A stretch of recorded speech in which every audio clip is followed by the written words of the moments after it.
Have you ever wondered why so little is known about the Nubian pharaohs that ruled all of Egypt around 700 BC? Is this merely coincidence? Was there a lack of accomplishment, importance, or significance surrounding their reign?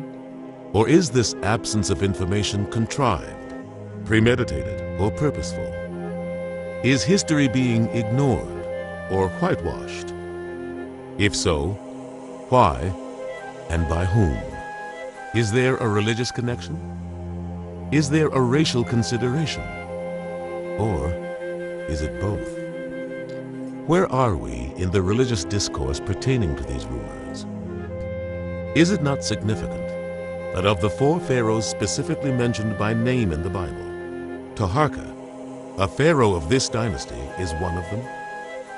Furthermore, is it not also equally significant that Taharka is mentioned twice by name in the Old Testament and was interacting directly with the Hebrews, 2 Kings 19:9 and Isaiah 37:9? Is the inference of significance pertaining to this dynasty wishful thinking or the desires of uninformed pundits? Absolutely not. Now let us roll back time and turn our attention to circa 700 BC, a historical and holy time, a time when the Bible was being written, as evidenced by the prophecies and teachings of Jonah, Amos, Hosea, Micah, and Isaiah. It was a time when the great Nubian pharaohs of the Egyptian 25th dynasty protected their brethren, the Hebrew people, throughout their 100-plus year reign. A time of brother helping brother. For as the sons of Ham protected the sons of Shem, we find a historical paradigm of connection between the descendants of 2 brothers inextricably linked by God through his covenant with each son of Noah. The actions on the part of the Nubians were ordained by God.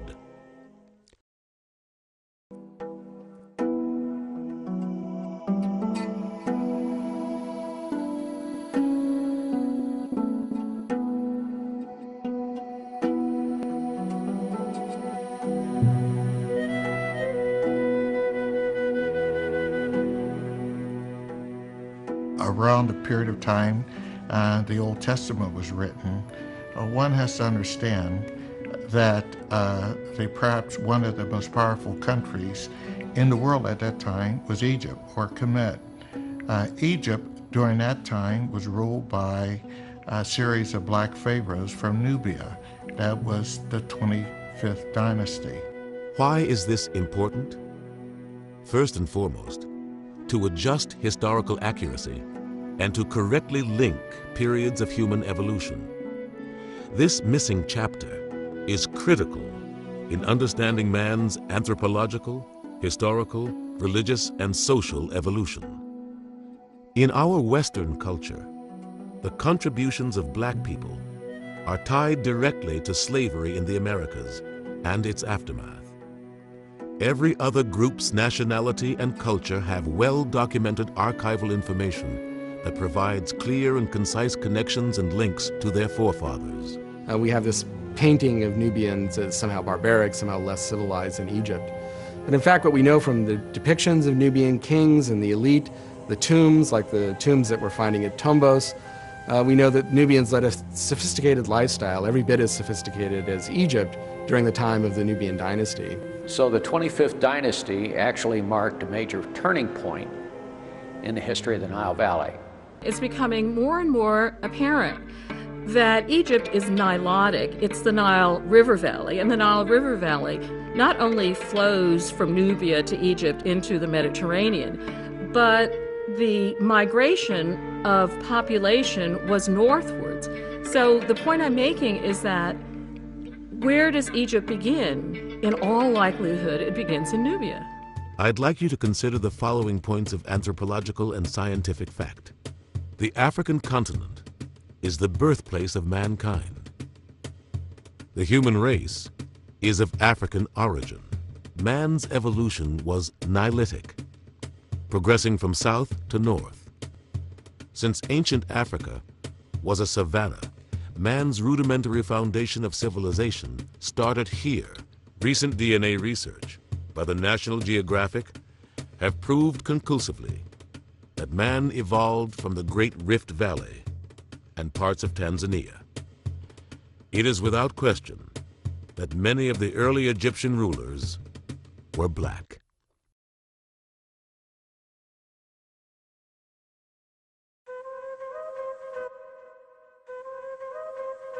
My wife and I took a trip to Egypt, and one of the highlights of our trip was to go to the Egyptian Museum in Cairo.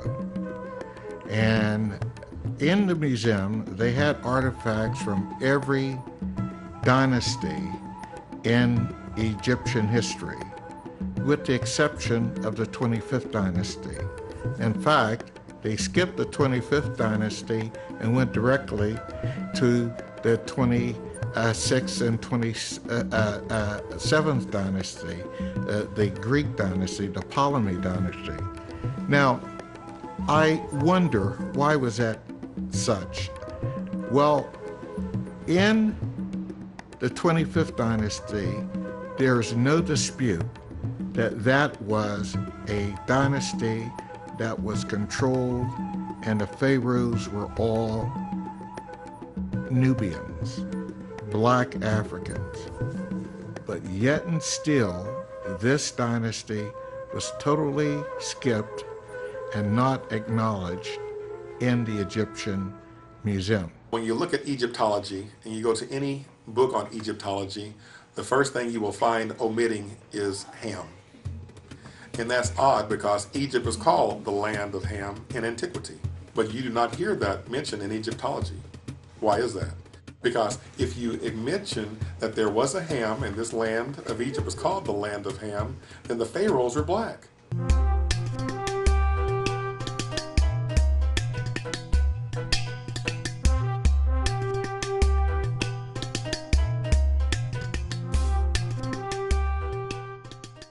There had been no acknowledgement over the several centuries that persons of color played a very important role, not only in their extensive interaction with the persons in the Hebrew Bible, and were themselves recipients and beneficiaries of God's promise to both Isaac and Ishmael, but also that these persons played a very important role in helping to save Jerusalem from the Assyrians during the time of the 25th dynasty, and these persons during New Testament times played a very important role in the very genesis and development of Christianity. Because it is so difficult to find sufficient information for ancient history, I think historians pay a fair amount of attention to what's in the Bible.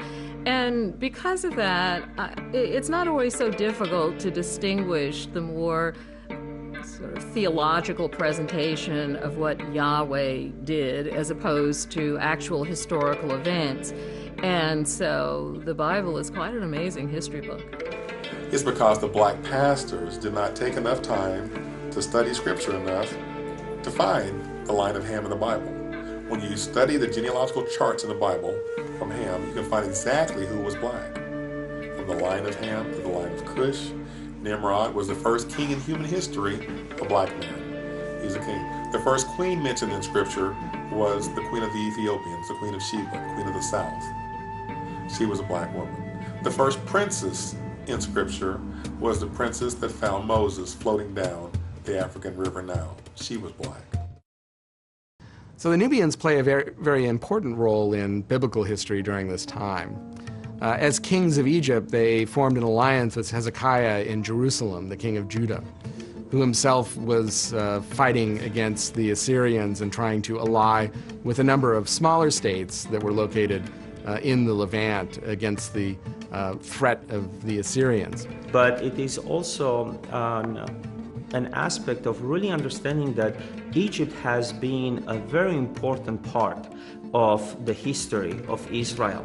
Every so often through the Old Testament as well as the New Testament, you know, we have Joseph who ends up in captivity in Egypt and then becomes the second most important person after the Pharaoh in the Old Testament. And then we have also Joseph taking Mary and the newborn child Jesus also running at the request of the angel of the Lord from Herod's anger into Egypt.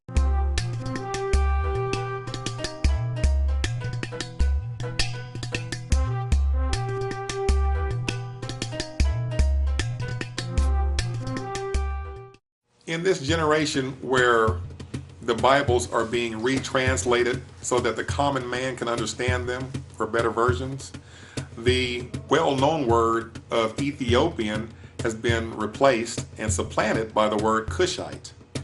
Now, if I asked you to explain to me what an Ethiopian looks like, you would say a black person. Now, if I asked the average person what does a Cushite look like, they have no idea. Well, this goes back to a lot of the things in Scripture are being hidden and subordinated because of the black heritage behind it. The Ethiopians were descendants of Cush. They were Cushites, but they were called Ethiopians. What remains true is that the Bible is the oldest and most authentic book on black history in the world. There's no other book that validates the antiquity of blackness like the Bible.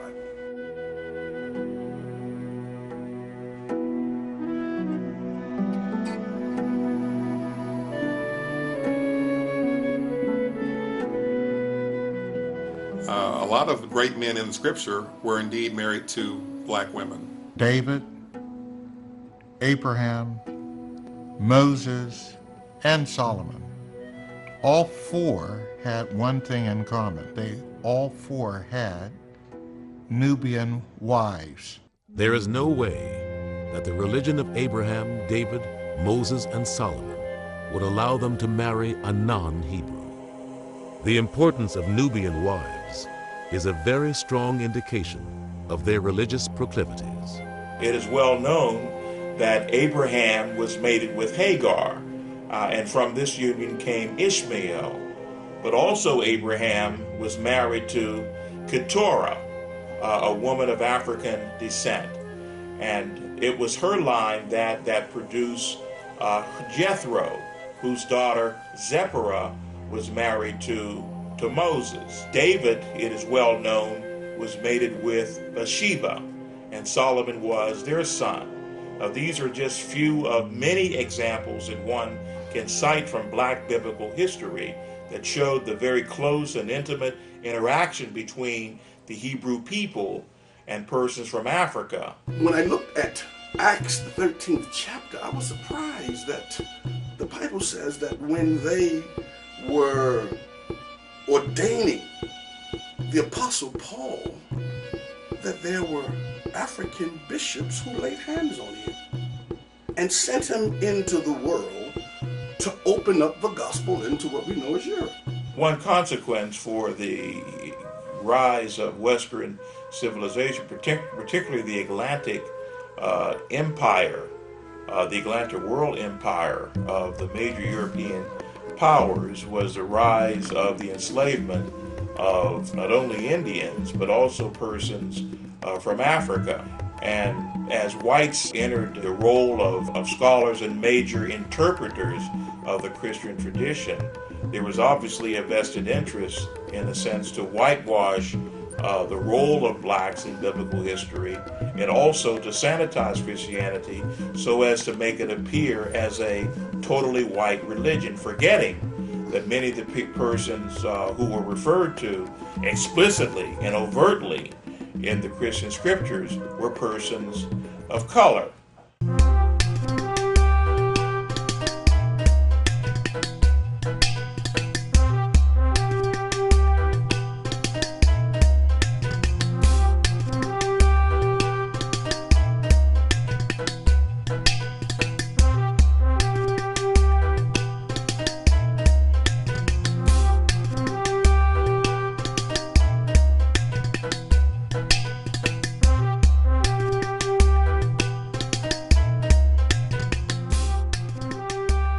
Understand that from the earliest dynastic periods, Nubia was always targeted and a matter of conquest for the Egyptian pharaohs because of its rich natural resources of gold and food from its fertile valleys. And as such, Nubia, or Nubians, often controlled Egypt. At times, it was very much a part of Egypt, I see two major contributions of the Nubian dynasty of Egypt. The first is in reunifying Egypt against a threat from competing Libyan dynasts in the Nile Delta, and to face a larger threat from the Assyrian Empire. The second thing that I see that's important about the Nubian dynasty is that they created a new civilization based to some extent on Egypt, but intertwining and blending Egyptian elements with Nubian elements, forging a new culture that lasted for 1,000 years, which is a pretty good run for civilizations in terms of world history. This particular dynasty was interesting because it did a number of things. One, it sort of rekindled, embraced the Egyptian lifestyle, the Egyptian religions, the Egyptians' attention to detail and monument building to the gods, and they sort of created a renaissance, if you will, of Egyptian culture. Even though they were adopting the culture and sort of doing a merging with their culture, it is known that they were actually more dominant in terms of embracing the Egyptian culture than most Egyptians. Not only did Nubia, through a sort of cultural and technological transfer, absorb Egyptian civilization pretty thoroughly, it also made a huge contribution to Egyptian civilization by first politically getting some control over it, and then, say, energizing a major cultural revival that led into the great achievements of the next phase, the Saite period. The Kushites were now going to reunify Egypt, like the pharaohs of old unified Egypt, and could restore the ancient kingship that was handed down by the gods, and that they were going to be the ones personifying this kingship.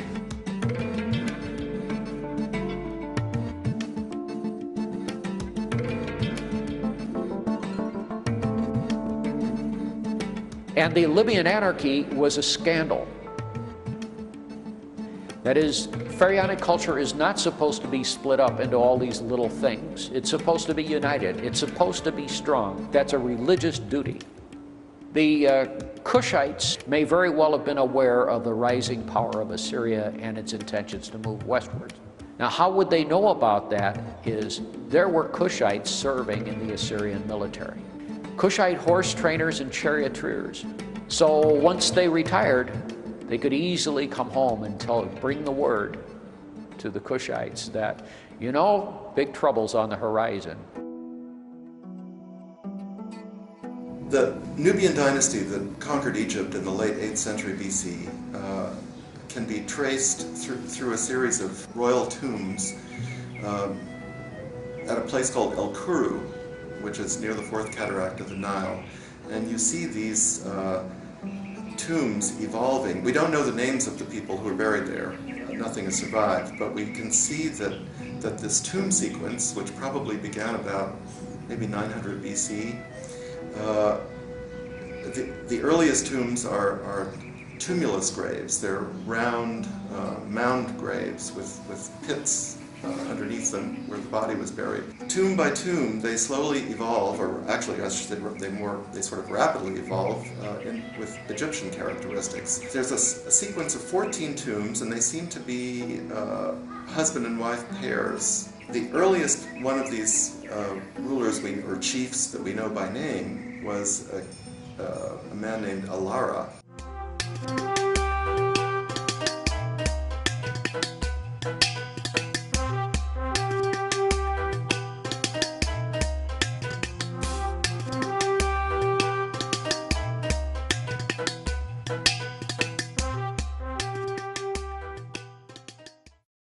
Many historians believe that the reunification of the Nile Valley actually started with the Kushite leader, Alara.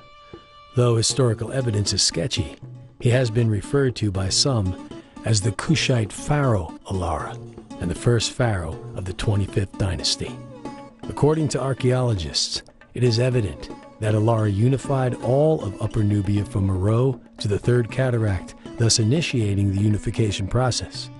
It is believed that he is the one that established Napata as the religious capital of Nubia. Since Alara did not control any portion of Egypt during his reign, most scholars do not name him as either a Nubian king or pharaoh. However, artifacts and documentation refer to a lengthy reign, 30 years, and identify him as specifically revered in Nubian culture. We feel that it is safe to presume that Alara was most certainly a king or a pharaoh of Kush and founded the Napatan royal dynasty, which laid the foundation for the evolution of the 25th dynasty. And it's he who is recorded in the inscriptions of his descendants to have been the first one to dedicate himself to Amun and dedicate his sisters to Amun. In other words, these women become potential wives of the god because according to the royal myth, that each new king is fathered by the god rather than the real king. Well, very little is known of Alara because he was really known to us from later inscriptions that refer to him as the early father of the dynasty. When one looks at Nubian chronology, there is still some controversy, and one reason for the controversy is that there is growing evidence that Alara was, in fact, the first pharaoh of the 25th dynasty. But scholars are still needing to find more archaeological evidence to back it up. But what scholars are on solid ground in regards to is the reign of Kashta.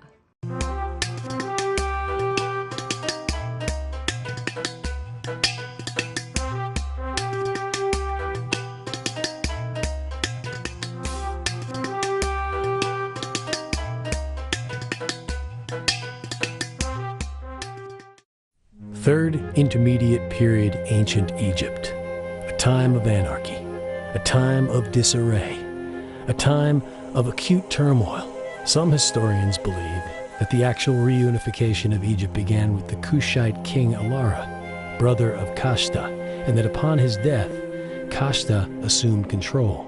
He extended the Kushite Empire to Aswan, the southern border of Egypt. Archaeologists found a small broken monument near Aswan, there containing his portrait. An inscription on the stone quotes him boldly calling himself King of Upper and Lower Egypt, which was the title of an Egyptian pharaoh. Although historians do not credit Kashta with the title pharaoh, he met the ruling criteria to be so named. Kashta, his name, there's been some argument recently about it meaning, but it probably does mean the Kushite, but not as an Egyptian word, even though it's written in Egyptian. He's the first of the line to appear in Upper Egypt in his own inscription. Kashta seems to have led the expansion of Nubia into Egypt. And he did it in a way that seems to have been more diplomatic than military. Although you can be sure it was backed up by a military force, he seems to have forged a close alliance with Thebes and the administration of Thebes at that time, which had forged a kind of independent political status from the competing dynasties that ruled in the Nile Delta. And we suspect, although we don't know explicitly, but we suspect that the Thebans were already worried about the Assyrian threat coming from the north and saw the emergence of Nubia as a power and potential ally to reunify Egypt to meet that threat from the north, but also simply to take these rival dynasties bickering amongst themselves, unify them, and create in Thebes also an important power center. Though the exact timeline is a bit sketchy, historians concur that his major adversary was Osorkon IV, a leader, king, and sometimes mentioned member of Dynasty 22, believed to be of Libyan descent. I think the Libyans saw this as, being opportunistic adversaries, saw this as a chance, or maybe we can take advantage of some semblance of a transition or succession here. And this was dealt with by Kashta and his army precisely and decisively. So any insurgent activity that was being promoted by the Libyans was apparently quickly quelled. Also, Nubian soldiers have had a reputation for millennia for being very sophisticated archers. and in fact being very courageous soldiers, even outside of this Nubian Egyptian corridor, within other areas in Turkey as well, the Persian Gulf as well. Kashta was also a very savvy politician, and so his daughter, the Kushite princess Amenirtis I, was appointed as God's wife of Amun and the divine adoratress of Amun.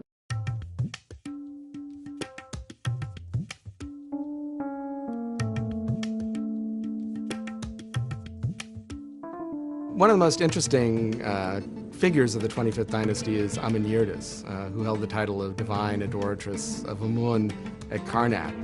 This is another interesting feature of the dynasty, is that they raised this particular office, which had been gaining in power earlier as well under the Libyan pharaohs too, but they really raised it to an important level, political level and economic level in society. And it's an important and critical role for a woman to hold. And this is something that is a common feature, especially in later Nubian culture, but also from what we know about the 25th dynasty, is that women held a much more prominent role in politics and influence than they did in Egypt, and are represented much more as equals. And it's interesting to note that Amenirtis' tomb and the tomb of the other adoratresses is rivals in size the tombs of contemporary pharaohs at that time, and attests to the political power of that office. The divine adoratress of Amun is the daughter of the pharaoh, or the successor pharaoh. And so, in truth, what seems like a purely religious role is actually a way of politically signaling who is going to be the successor. The God's wife of Amun did not inherit the office. She adopted her successor. They did not have children. Presumably they were celibate, in other words.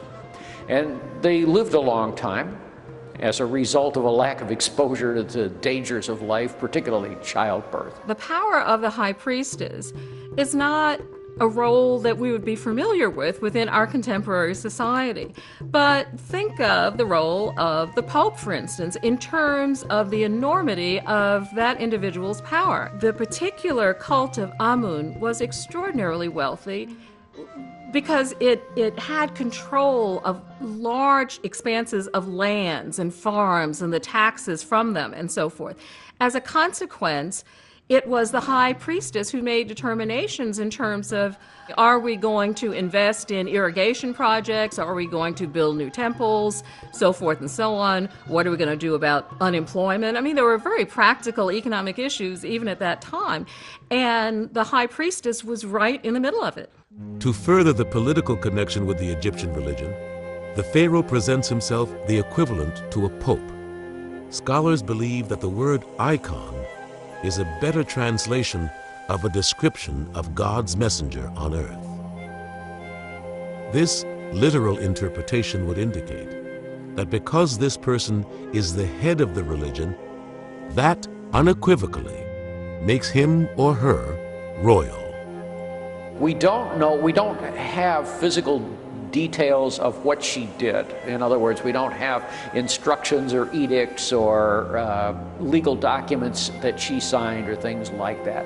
But she occupied the position where she was the chief person. Amenirtis held the position of God's wife of Amun through the reign of Taharqa.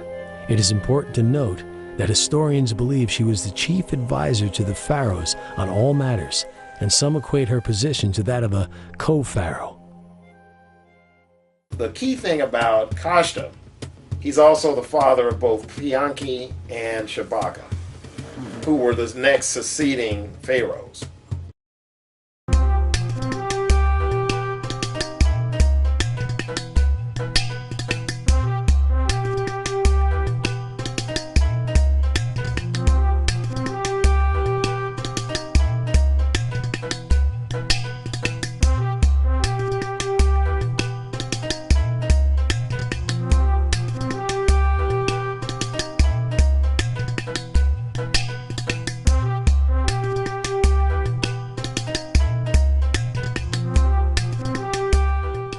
Pia, he inherited his position in Upper Egypt from his father.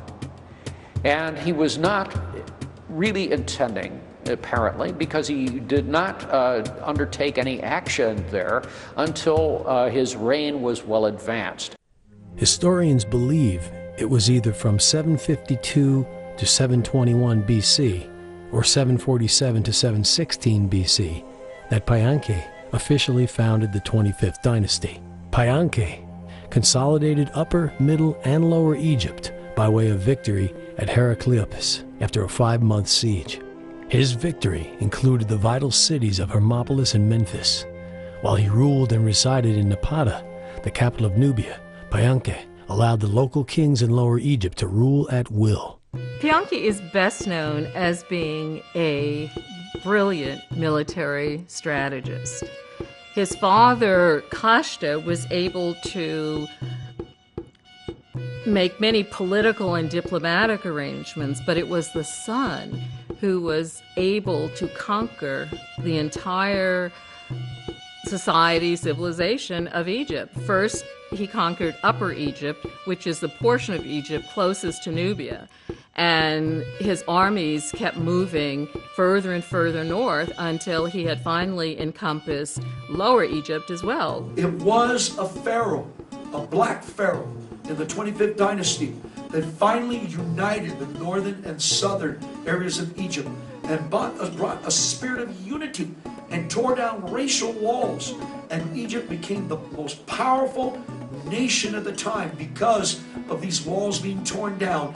He adopted many of the Egyptian mores and customs, and he became a very, very proud Egyptian pharaoh. Where Thutmose III identifies himself as, the strong bull born and arising in Thebes, Palenque, who uses Thutmose's throne name, also calls himself the strong bull arising in Napata. An individual, a Libyan, one of the parts of the Libyan anarchy, started to unite the various forces and kingdoms in the north of Egypt into a single unit and to prepare for an attack on Pia in the south. Pia marshaled all his forces and in a single year completely defeated the forces of the north. They did not attempt to impose a unitary kind of rule on Egypt at that time, but he certainly established complete ascendancy over Egypt. His inscription that records it is one of the finest pieces of historical writing in ancient Egyptian. He says, gods make a king, men make a king, but Amen made me. So in other words, my kingship is superior to everyone else's in that I'm going to be the emperor. And he took his forces to the Delta. And then finally, when he ended up in the Nile Delta, one of my favorite things, in fact, one of the most clever things that I think any Nubian pharaoh did, was when he held court and he took the obeisance of these Libyan dynasts and other petty rulers in the Nile Delta. He sent most of them away because they'd eaten fish. And as any good Egyptian should know, of course, you can't approach a god, a pharaoh, after having eaten fish because you were ritually impure. So he was telling them how to be Egyptian and favoring the one particular individual who was adhering to those rules and sending the rest away. And that, to me, is just an amazingly clever and sophisticated way of establishing control over the country. Pia is the first one to realize that he could move forward and actually subdue all of these little kingdoms in the Delta and Middle Egypt. And really, he set the tone and showed that, no, we can actually have a policy that goes all the way to the sea and maybe beyond into Palestine if we need to. Soon, Palenque was given a reason to intervene further north. Tefnakte, a Libyan, the prince of western Egypt, ruler of the delta city of Suez, extended his control south by capturing the city of Memphis and the old middle kingdom of Ichtawe, Lisht. At first, Palenque merely checked Tefnakte's movement while moving southward with a pair of naval victories in Middle Egypt. Here, he left the Sate rulers in control. However, after spending New Year's in Nubia, Paye returned to Thebes, joining his sister, Amenertis I, in time for the Great Opet Festival, and subsequently set about planning to place the remainder of Egypt under his control. His troops moved north, capturing 3 towns and killing one of Tefnakhte's sons in the process. After conquering Egypt, Paye went home to Nubia, and according to historians, never again returned to Upper Egypt. This was presumed he didn't need to return due to his strength as a ruler and the lack of conflict under his authority. He is portrayed as a ruler who did not glory in the senseless killing or torture of his adversaries, as did other kings, but rather preferred treaties and alliances. He left the rule of his country largely in the hands of his vassals. During Paye's reign, the entire kingdom enjoyed a resurgence of Egyptian culture, religion, and sophistication.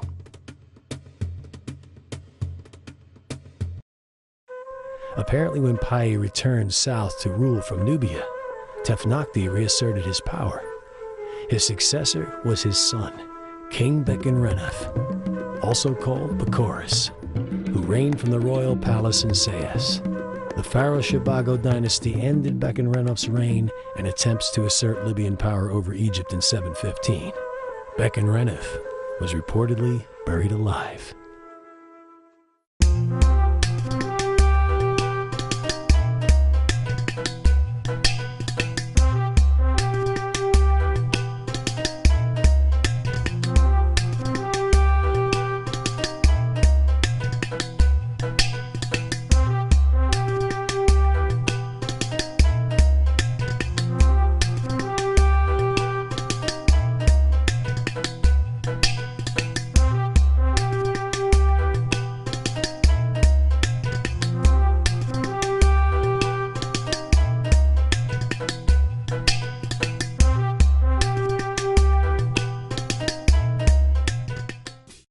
Around 716 BC, Shabaka succeeded his brother, Paye, as king.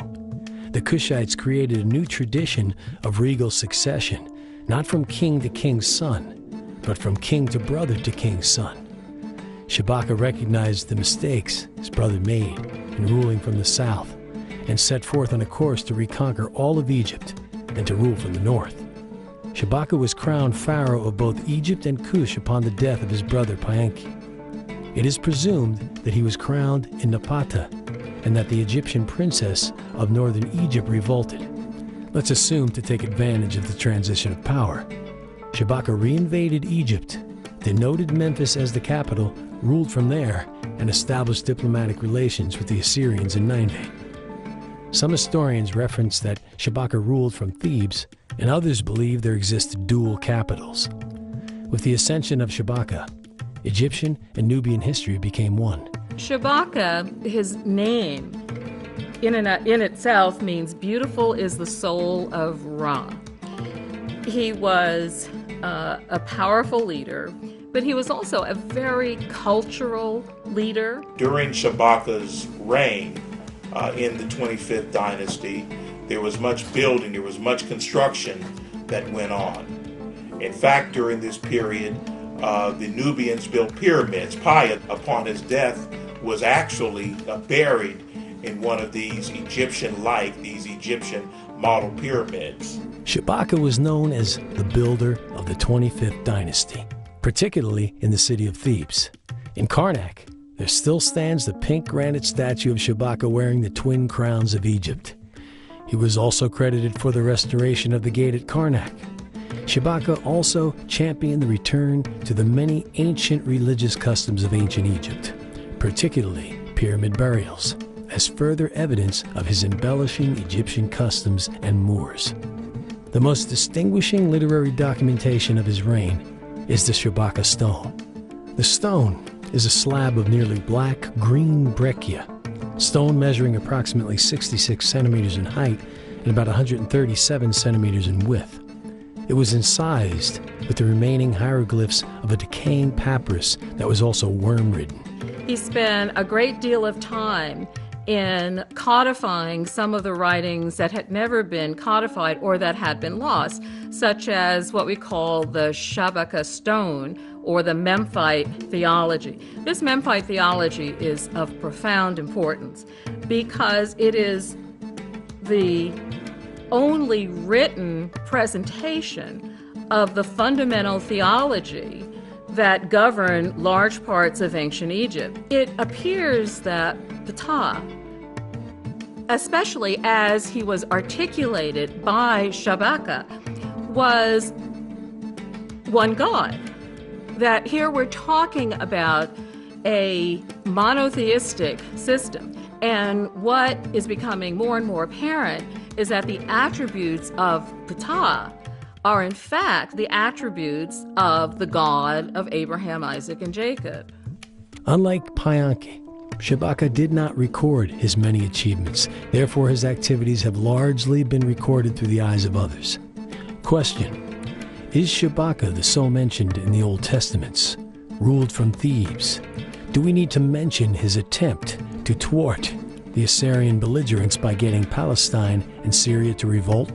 The Assyrian challenge began during the later years of his reign. Now, Assyria was the strongest power at that time in the 8th century BC, and they were very predatory.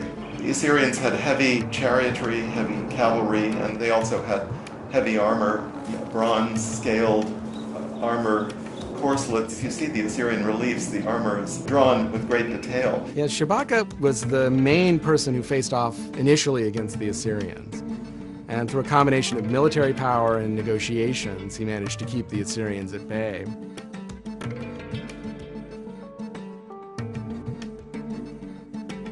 Mainly because he ruled from the Egyptian capital rather than the Nubian capital.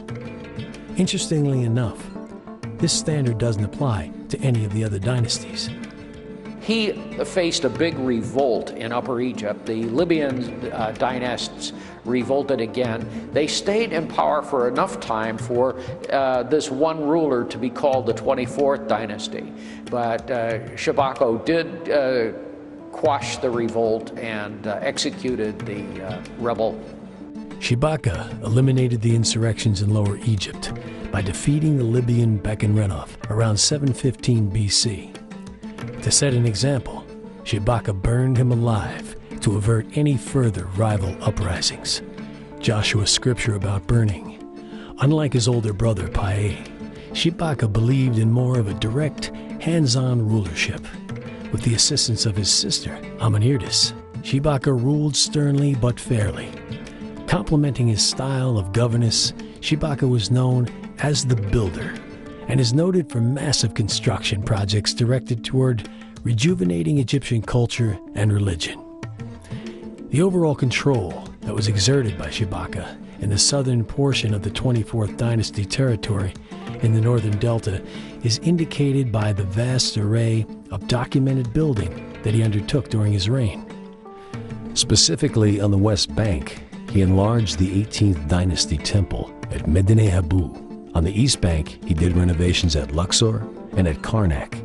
He built a structure called the Treasury of Shabaka between the Ahmenu and the northern enclosure wall of the Aiput Aisut. He's also credited with enlarging the entrance to the Temple of Ptah. The fourth pylon at Karnak has an inscription that recorded his restoration of the gate. And many historians believe it was probably Shabaka who directed the building work near the future kiosk of Taharka in Mantu beside the sacred lake. After eliminating the threat from Assyria, Shabaka reigned in peace and is renowned for being the most prolific builder of the 25th dynasty.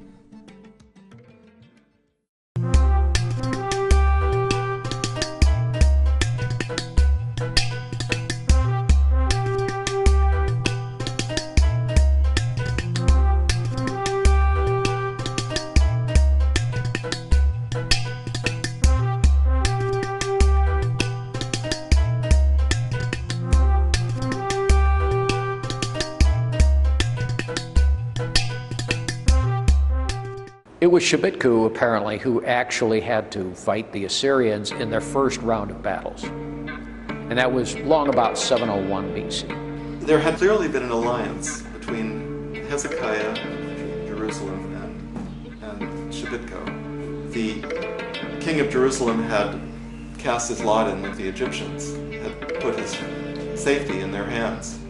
And I think the Assyrian messenger arrived at the walls of Jerusalem and said, "Why are you putting your faith in the Egyptians? They're like a broken reed that will, if you rest on a broken reed, it will pierce your hand."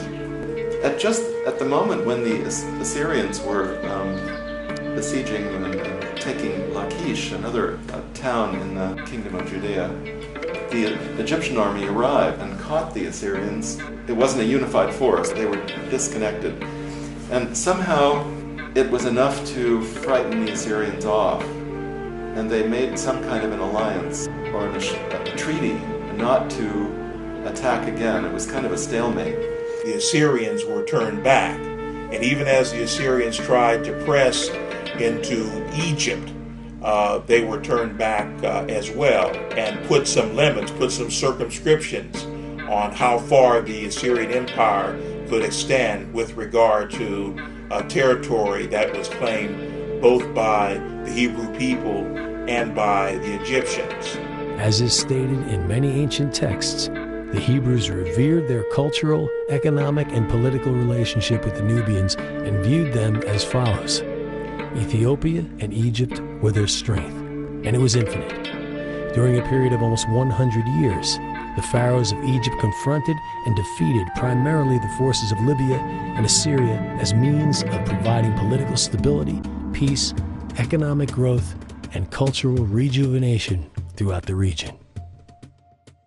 One thing we have to say about the 25th dynasty in general here is there was an intense level of reverence and respect for Egyptian culture, Egyptian social mores, Egyptian lifestyle. So part of their dynasty or their reign showed if you want to call it a renaissance of Egyptian culture.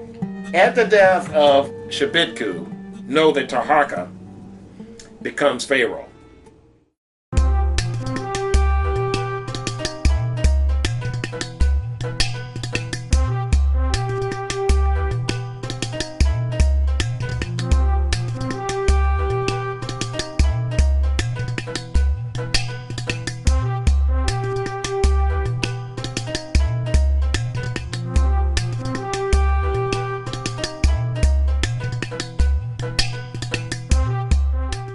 It was during his reign that Egypt's nemesis, Assyria, at last invaded Egypt. The Assyrian king, Esarhaddon, led several campaigns against Taharka, which he recorded on several monuments.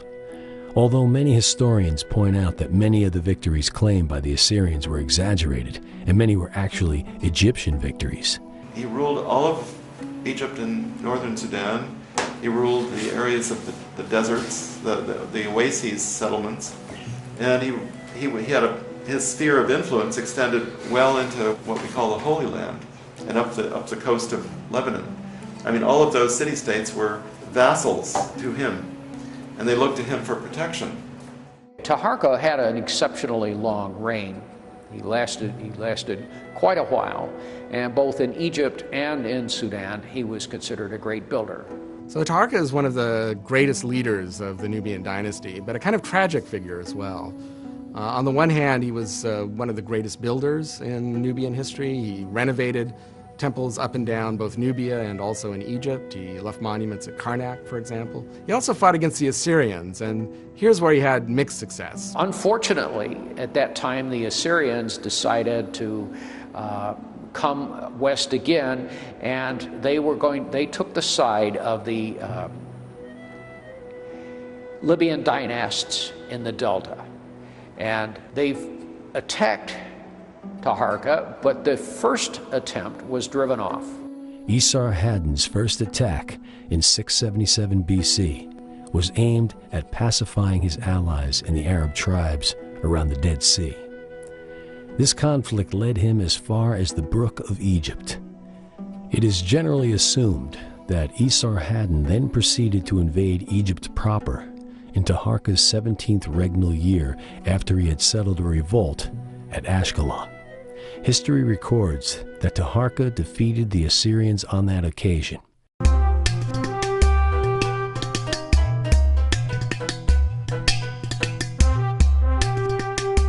The Pharaoh Taharka had a reputation in many domains because he was also a great military leader. He was apparently a great politician, and he was quite a diplomat. And we see that in terms of Taharka having been called by the Hebrews to help them in their fight against the Syrian invasion of Jerusalem. Well, the pharaohs of the 25th dynasty, my understanding is that they were really an important force because the pharaoh was also the king of Ethiopia at that time. And, that was a lot of military power. And so Israel, the northern kingdom, was already afflicted. Samaria was already conquered by the Syrians. A lot of other cities, which you hear in the chapter, into the text, have been already destroyed and annihilated. And here where the challenge for Hezekiah comes, because the Syrians are saying, don't run to the Pharaoh, it's not going to help you. And if he is going to try to help you, will come back as something that you're going to regret anyway. And they're actually trying first to buy the people of Jerusalem to actually submit to the Syrians so they can join forces and continue the conquest further south towards Pharaoh. And so Israel was really now starting to become themselves a more mature state. This is why Assyria really wanted to actually look upon the opportunity to conquer Jerusalem. If they couldn't actually befriend them, then they can focus further on the south, which will, of course will be the Pharaoh. And this is where it actually puts Israel and Judah, both kingdoms, into the situation of really looking who are their friends and who are their foes. We need to look upon the way that Jerusalem was placed. And so for people coming to trade from the north, they will have to pass through Jerusalem to make it towards Egypt.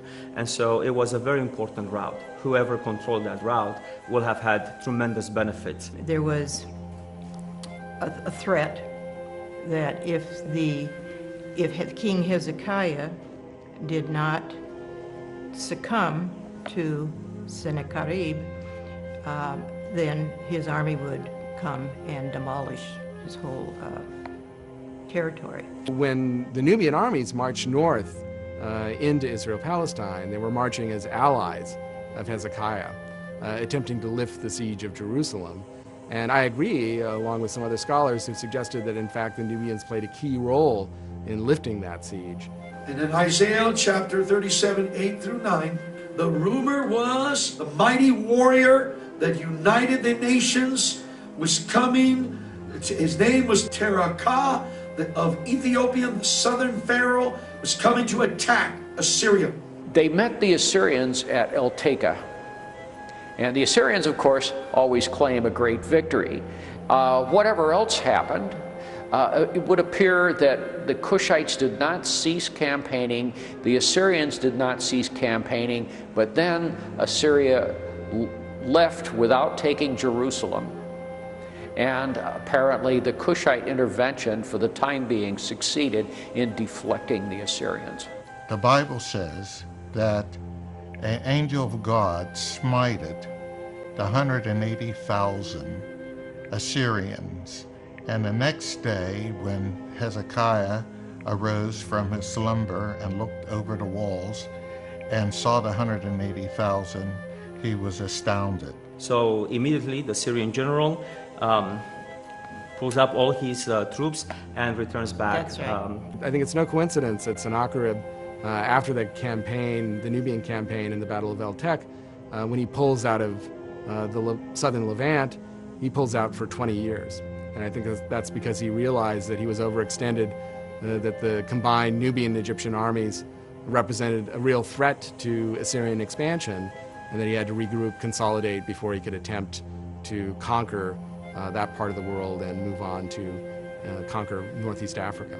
And I think that we would say that your question about the angel, the protection of the angel, that would not be realistically or really an angel. That is a metaphor for God's intervention, however, and we believe that this was in the form, as in Chronicles with the pestilence, this is a form of a plague. I contend that without the participation of the Nubians, we probably would not have had the survival of Judaism as we know today, and thus perhaps not even the advent of Christianity. I think an area that really has not been sufficiently looked into by scholars is just the connection between Taharka, the Cushites, and the Hebrews, what in fact was the interaction that would allow for the Hebrews to call on Taharka, and for which it would be of sufficient historical importance that it would even be mentioned in the Bible. It is believed that 3 years later, in 671 BC, the Assyrian king captured and sacked Memphis, where he captured numerous members of Taharka's royal family. Taharka fled to the south to Thebes, and Esarhaddon immediately reorganized the political structure in the north and established Necho I, the eventual ruler of the 26th dynasty, as king at Sais. Taharka, intrigued by the affairs of Lower Egypt, supposedly, and he eventually reclaimed what he lost and reestablished himself as pharaoh in Memphis, fanned numerous revolts. Esarhaddon died before he could return to Egypt, so it was left to his heir and son Assurbanipal to once again invade and control Egypt. 3 years later, they came back, and then Taharka was defeated, and some of his family were taken off to Assyria. And Taharka really had to go back to Cush. During one of those defeats, Amenadiris dies. That's the pillar of stability. She's been the co-pharaoh, remember, since her brother, Pi, or Pianki. There was probably some void or vacuum of stability and leadership at her death. Assurbanipal defeated Taharka, who afterwards fled first to Thebes, then up the Nile into his native homeland, Nubia. Taharka died there in 664 BC and was succeeded by his appointed successor, Tantamani, a son of Shibaka. People sometimes say that because Taharka was eventually defeated by the Assyrians, that therefore he was somehow unsuccessful, or the Nubians couldn't stand up to the Assyrians. But it's easy to forget that the Assyrians pretty much had their way in the Middle East during this period. They defeated every army they went up against, and usually quite easily. So the fact that Taharka, during his long reign, managed to keep them at bay for most of it, and even push them back on several occasions, is quite an achievement and accomplishment. As the builder, he consolidated this pharaonic culture from basically Meroe in Sudan all the way to the sea, whereas as a single kind of cultural unit. It is believed that Queen Qualhata, depicted on the dream stela, is the mother of Tantamani, who became the last pharaoh of the 25th dynasty.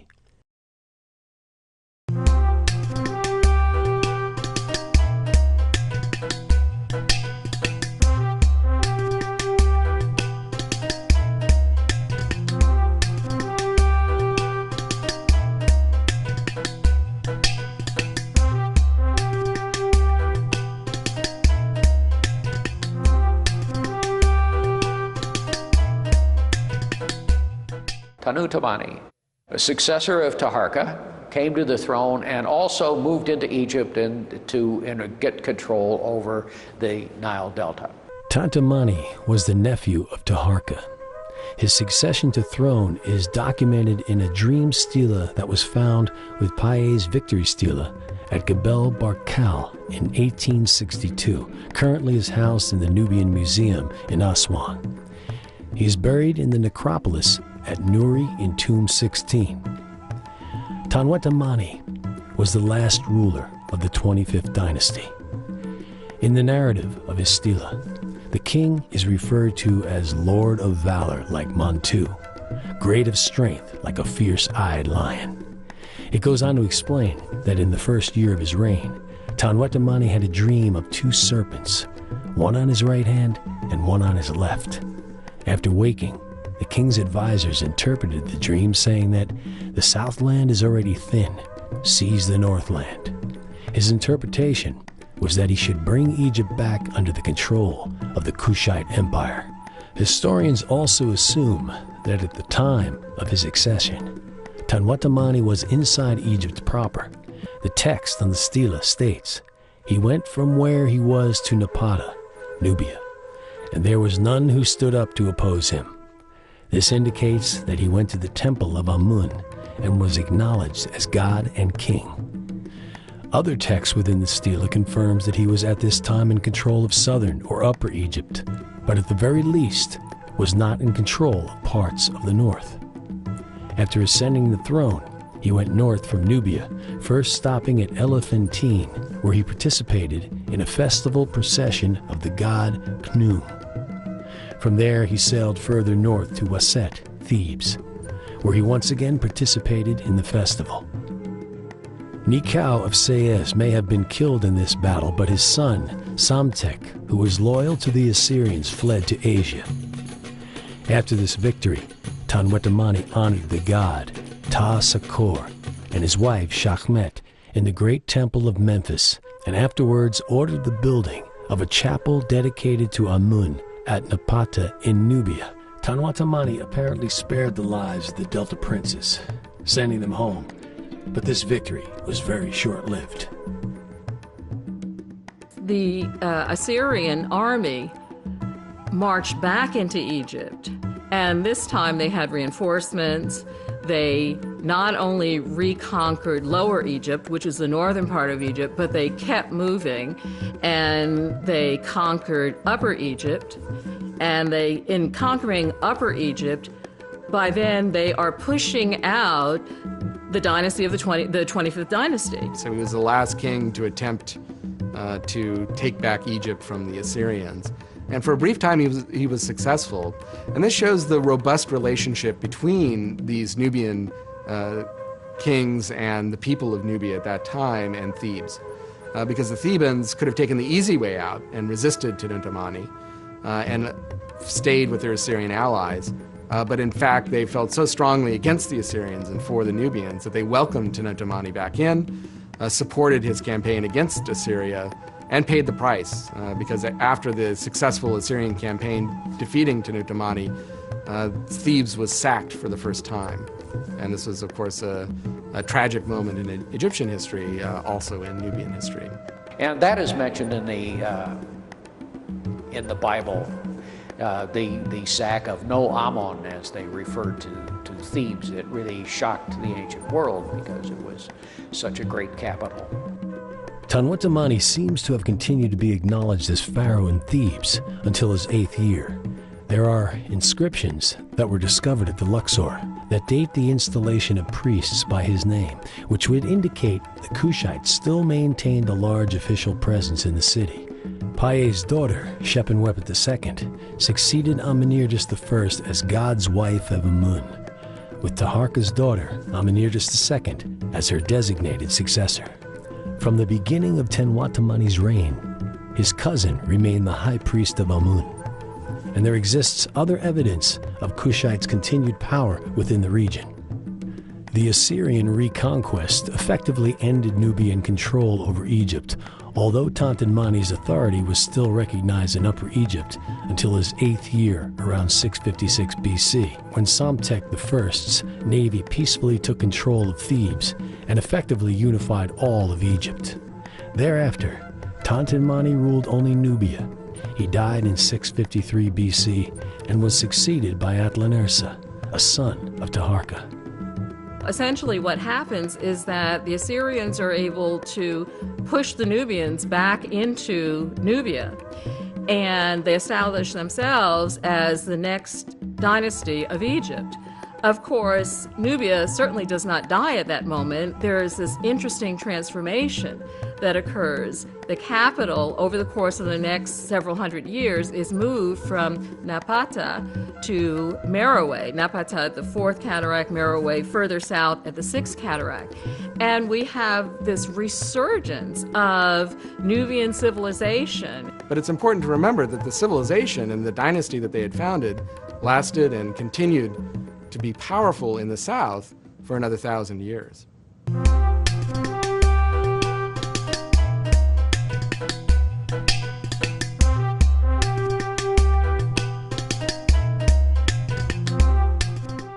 The end of this very important dynasty, this very important era in Egyptian history, is uncertain and largely unknown. But we do know that it was a golden age for Egypt because much building was done under the kings, particularly the 3rd king.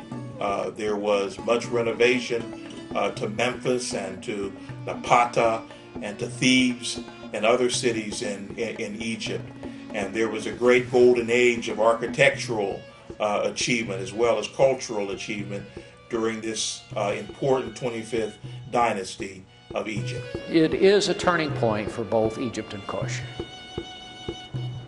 Kush, before the 25th dynasty, it clearly had gotten itself organized, as Kadimala's inscription shows.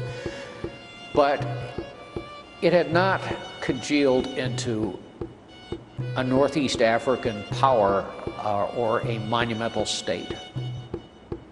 The 25th dynasty caused it to actually consolidate itself as a fully organized state of imperial size. So, and it lasted until about 370 or so AD. So this continued as a imperial sized state for 1,000 years, which is a very, very long time. This is a period that has been grossly overlooked, has not been a part of history, because as we all know, history is usually defined and written by conquering groups. In school, Africa either was never in the textbooks or otherwise it was at the very end and we never got to it.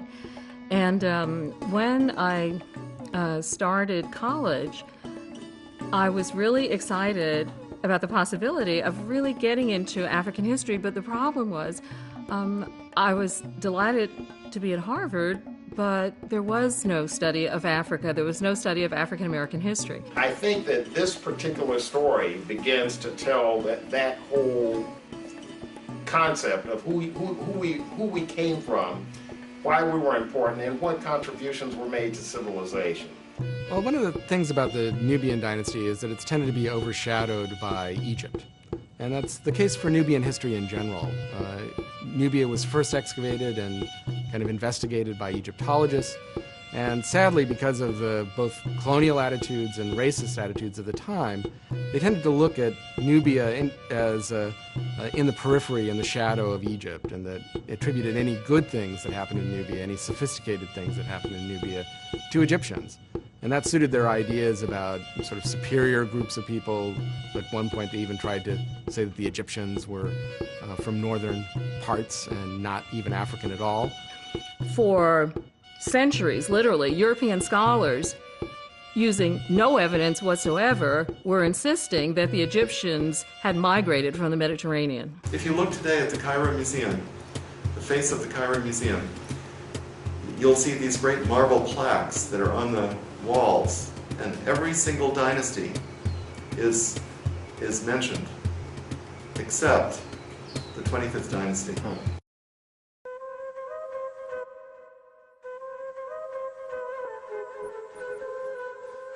You see, well, political science teaches us in college that no one records the successes of the enemies. So they have to structure the absence of the truth to teach the lie.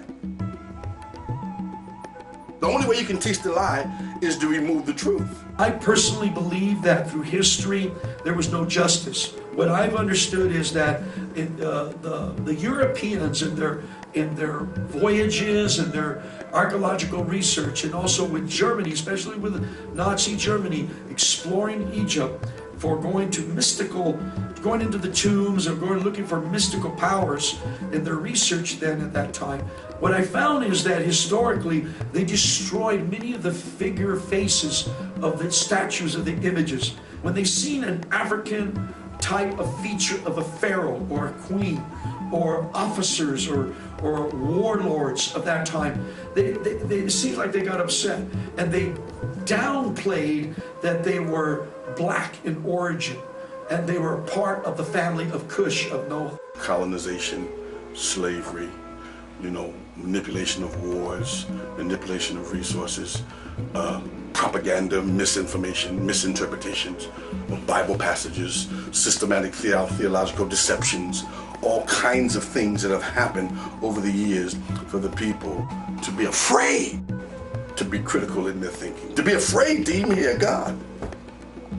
Because for so long, this is what they've told me this has meant, that I feel like I'm a straight sinner if I even question what my pastor said or what my rabbi said. I believe that this is the time, and this is the season, that the understanding of history, of more truthful, being that through the internet and through, you can Google things and go right on top of pyramids nowadays and go right to streets and research things, that we're realizing that someone tried to wipe history. And certainly the one civilization that received a stronger legacy from Egypt was not the Middle East, but Nubian civilization in Africa. And it just highlights the fact that Egypt is an African civilization. Its people are an African people that were related to Nubians, that interacted with Nubians, and civilization went side by side and developed with Nubia, with each contributing to the other. And you understand now that in Cush, while people imitated Egyptian things in Greece sometimes and in Rome sometimes, they even had a cult of Isis at Pompeii, for example, they never did it coherently. The only place where pharaonic culture was practiced coherently, idiomatically, if you want to call it that, as though it were Egypt itself was Cush. We hope that this is just the beginning of a trend of reevaluating what we know and what we're going to emphasize in our holy texts. I owe to my children, my grandchildren, and to the society that I come from, that this information be given a fresh look at.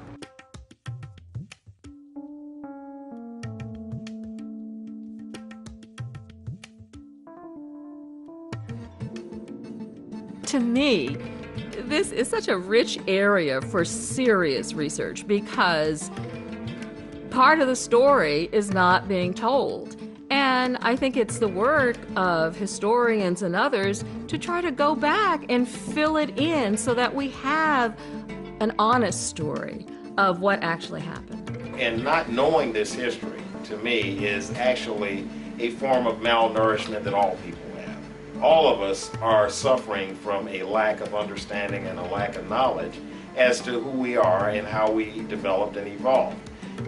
So I feel that for young people, this is a great time and it's a great opportunity to not just understand these things in the context of civilization, but also to understand them from a more holistic standpoint, where that spiritual side is being nourished also.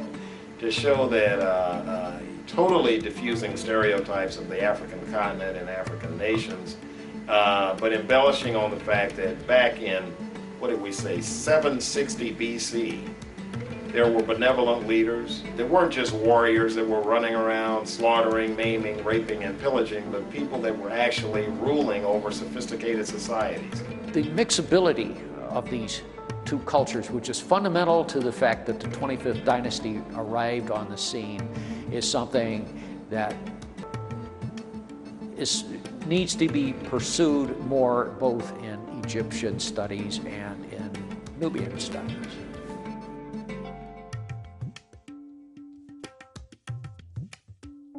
So I think that there are times when the Lord allows a certain level of perfection and a certain level of peak performance to write its signature on history. You know, that season can be rewind as a memorial in time. You know, that's what it was supposed to do at that season. That's there as a part of the archives.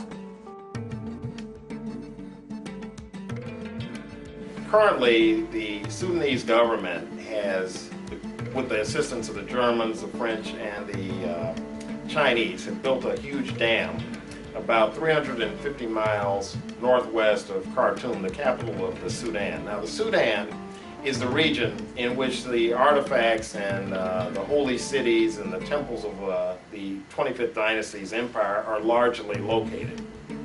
Now, the significance of this project, it's known as the Miro Dam, is that it is going to flood out an entire area that encompasses the sites and most of the locations of these artifacts.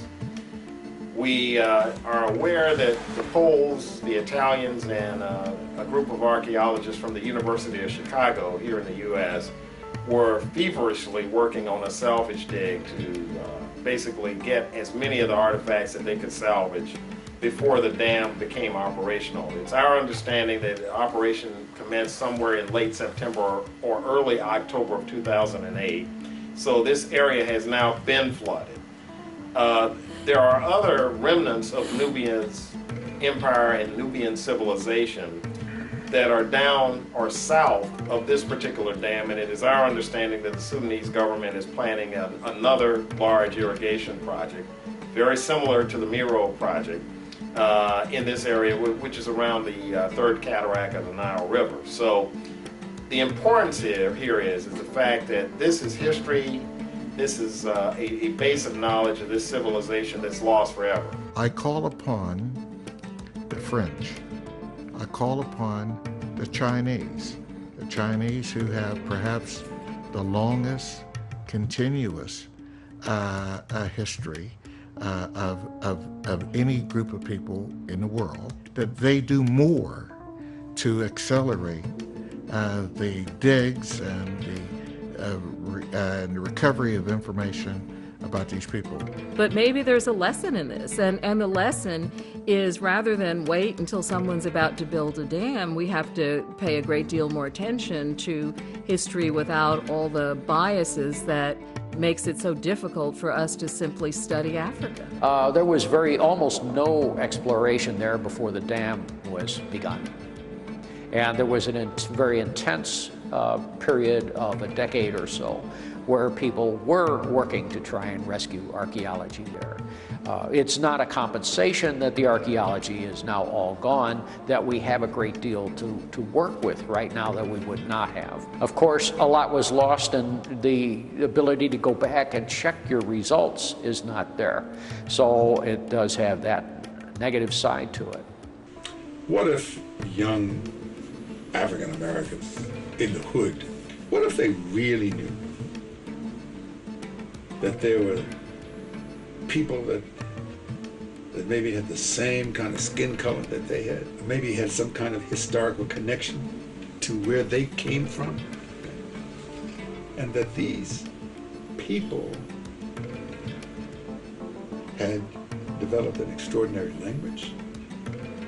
These people developed an art and a form of mathematics, and that what they developed preceded what we in America consider to be what happened when our country was founded. To know that there are people to whom they may have a connection that developed things thousands of years ago that was perhaps equal and superior at the time, put it in historiography, than what we have now. So that's very empowering. Yeah, so one of the exciting things about Nubian archaeology is that, unlike many parts of the world, even to some extent Egypt, we can really change history by what we find, because so little has been known in the recent past about it. The history that locks so many stories and historical events relating to the Kushites out of our canon, out of the body of knowledge, what it is really doing is reinforcing the attempt to create a slave mentality that began with the transatlantic slave trade. And of course, people today would be horrified if they were in any way associated with trying to do any such thing. But it's not the bad intentions of contemporary society. It's the fact that contemporary society has not dismantled a worldview that was put together with a particular hidden agenda. And the agenda was not so hidden. The agenda was to to rationalize slavery by saying, we are civilizing these people. They do not have a history. This issue of the Cushites is not relevant. It's all just minor, minimal, marginal stuff in order to reinforce a false notion that a particular group, Europeans, had a well-substantiated history and Africans did not. I mean, it just so happens that all human beings have a history, and that's all there is to it.